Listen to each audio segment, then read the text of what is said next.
Now, I know it's not for everyone, because some people don't really want to think when they're out on the road. All they want to do is go out and enjoy their ride. But that's fine if you want to do that. But me, I love, and it excites me to look at the bigger picture on advanced riding. How can I be more efficient on the bike?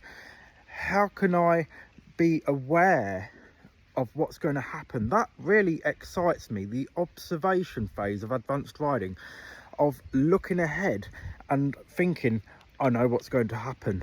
And when it does, it makes me a little bit excited of that thought process. I've thought about it and it happened. You know, to me, it's like, you know, you're walking along the street, you're thinking of meeting a celebrity that you love, you know, Ed Sheeran, for example. And what happens? You meet Ed Sheeran. But that to me doesn't excite me. What does is riding. And for me to be on a level to be able to teach and be competent enough to get you to the next level, to get past your mental barriers, then, you know, give me some credibility here.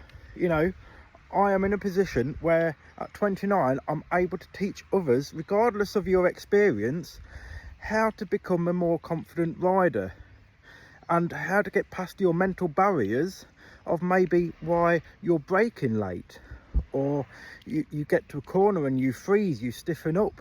There's so many variables that I'm able to help, not tell you. I'm here to help you think differently and hopefully ride differently, which will make you more efficient on the bike, more faster, and you'll be able to have more reaction time, which will make you more relaxed on the bike because you are in control of it.